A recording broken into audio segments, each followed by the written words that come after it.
always a pleasure speaking with you, especially because when I know I've got this guy behind me on Canada's most famous castle, there is something happening in the month of October. What's going on at Casa Loma? Oh my gosh, it's the build up to your favorite season, Rudy. Legends of Horror is back.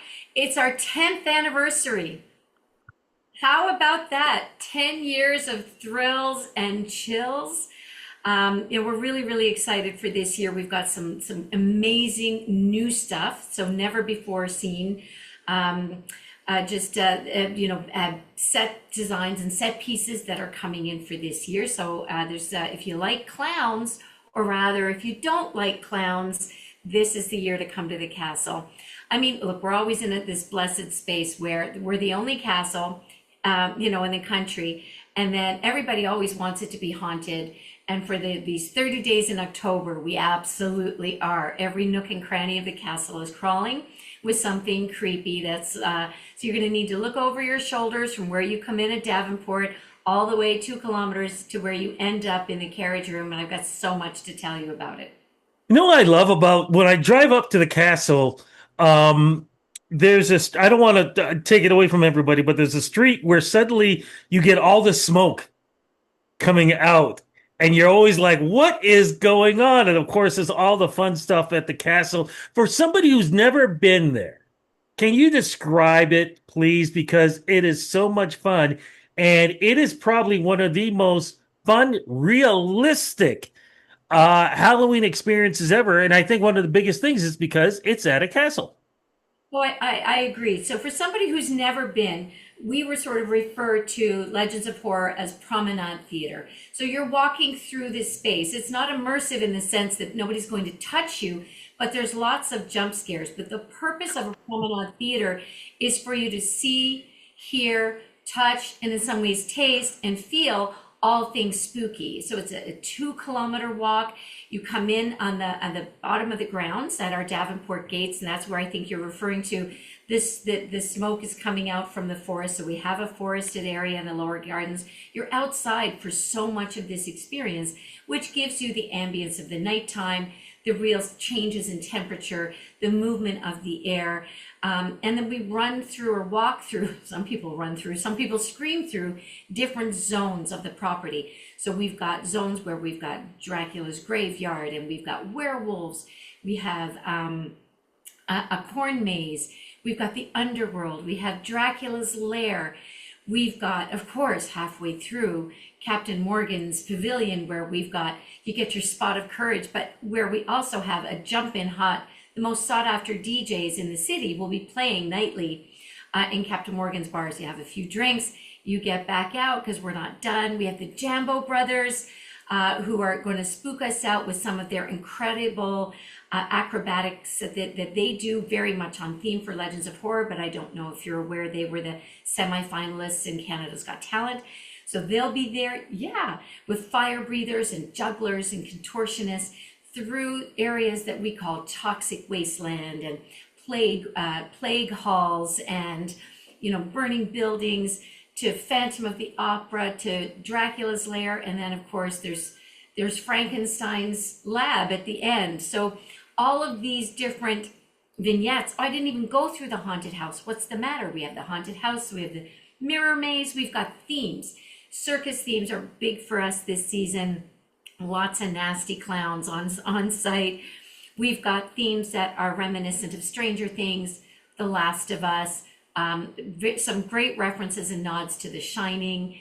And so I really feel like what we do well is there's something for everyone in terms of a spook fest. And it's very old school, if you like. While we have 3D animatronics and we've got lasers and but a lot of the tricks that are associated with the experience come from the environment itself. And that's where, being a castle just lends itself to a certain ambient mood that maybe you have to falsify in other environments. We don't, no, we don't have roller coasters. What we have is a bona fide castle, an actual underground tunnel, really moody, wet, and spooky environments that just lend themselves to these kinds of themes where people, without all of the stuff we bring to it, might be a little bit scared to walk through at night, and we just amp that up. And so come with a friend, definitely stop for a shot of courage, because the fun never ends, and it goes on for the full, from October 3rd all the way to November 1st. We're just going to keep ramping it up. Now, you just talked about everything together. I want to separate now and go back again to some of the new areas that you were talking about and new experiences. What's going on with that? So we have a great circus themed element right in the, I was going to say right out of the gate, but in this case, right into the gate. Once we get you onto the property, all of that area, everything that's there has been really set up as a very creepy circus. It's quite a long walk in a vignette. It's not just a little portion. So there's a staging area that I'm not want to give it all away. You're going to be scared. You're not going to want to have the cotton candy. Don't eat the red apple. I'm just saying. If a juggler offers you something, don't take it. If somebody says, come here, don't go. Now, weather is always, people always worry about the weather. I'm going to say this. I have gone when it has been clear skies, and I have gone when it has rained. I actually enjoy going when it rains.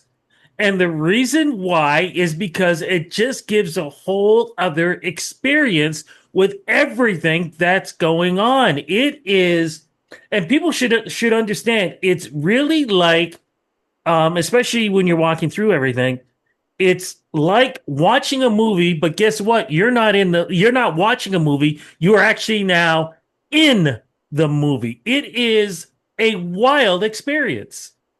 You're right. While we don't refer to our experience as immersive, it is immersive in the sense that you're not going into a warehouse that's trying to fake outdoor atmosphere. We're using the nature's elements, and we're using them in a way that just drives more thrills and chills. Like, hey, if you're a little bit wet and you're a little bit chilly, and it's a little bit dark, and you're outside and you can't see through the actual trees, not trees that have been brought in, then it gives you more of that feeling of being in the movie The Ring, if you remember. Yes. Those outdoor movies where, Children of the Corn, where you're like, I am alone here, I'm battling the elements, and I don't know what's going to come out of a corner. And we have more corners than you could possibly imagine, because we've got the whole forest to contend with. We've got castle corners to contend with.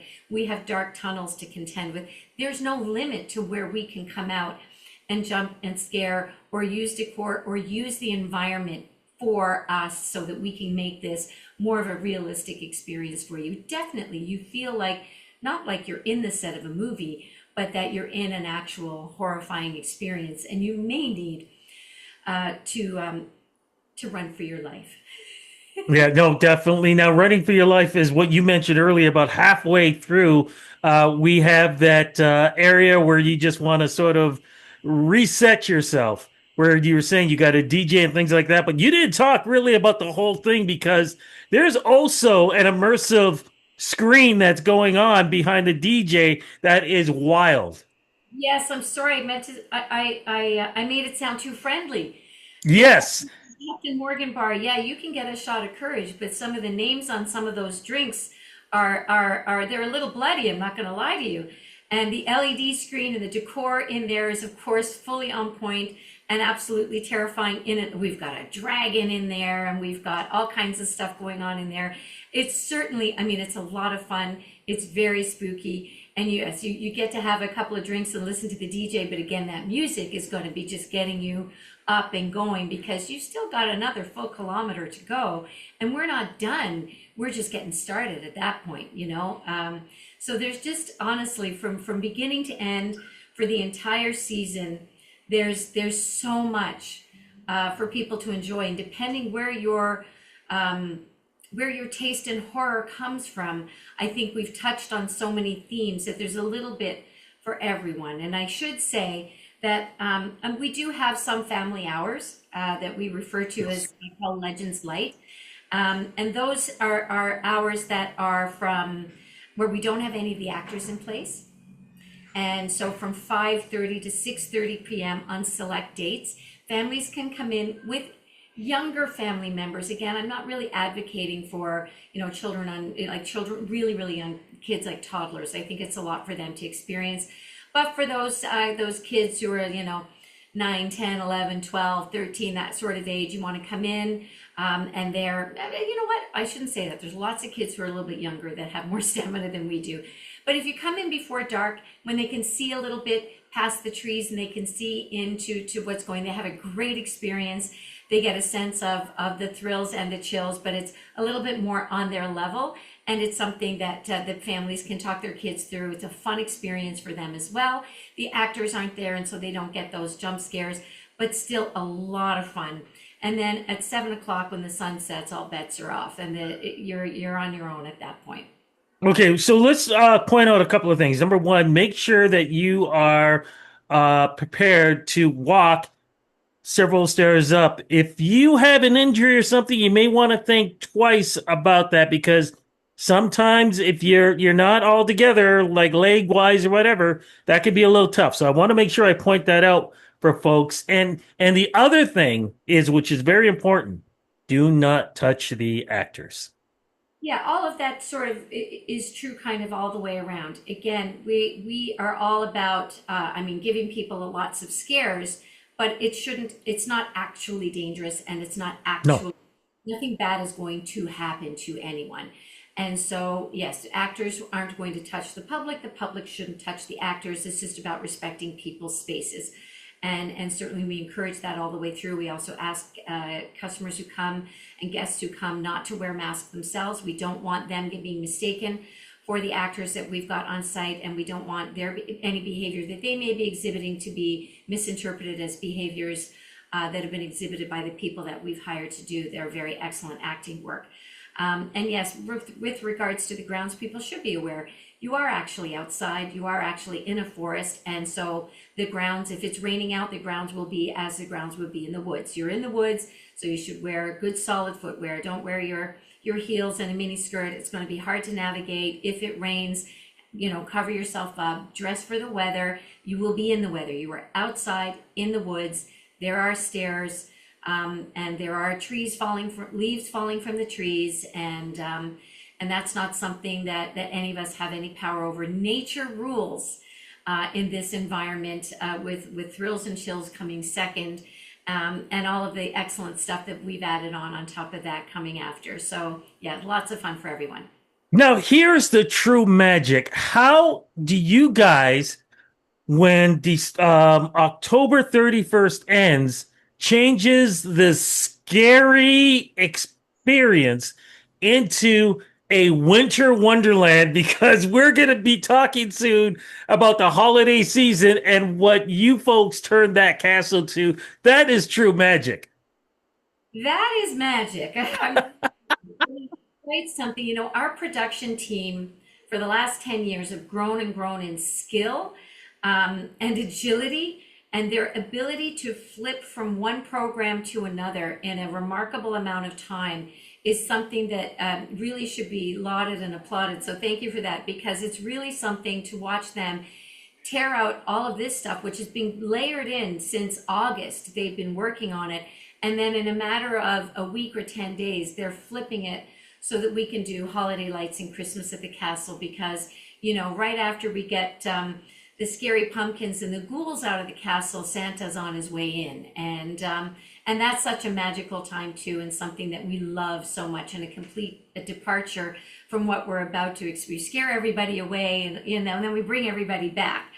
So yeah, it's something, and they really are an incredibly imaginative, creative, talented group of people, led obviously by Nadia Di Donato. She's the creative director that thinks up all of this ghoulish stuff, and then they're sort of that they have the marquee talents to deliver everything that's going on in her mind and build a program out of it. It's really quite something. And then it all gets turned around into something beautiful and elegant and magical a few weeks later. I cannot wait. And for folks who have never gone, one thing I want to add in too. Wait till you see what you're gonna, the reflection that you see on the castle is gonna be amazing. I just don't want to say that. I want to give too much more. Thank you so much. Happy Halloween. Cannot wait to return to the castle and see all the ghouls and my buddy Dragon also. I love it all. Thank you so much. Thank you. So thanks for having me. And just a reminder to everyone, tickets at casaloma.ca or legendsofhorror.ca.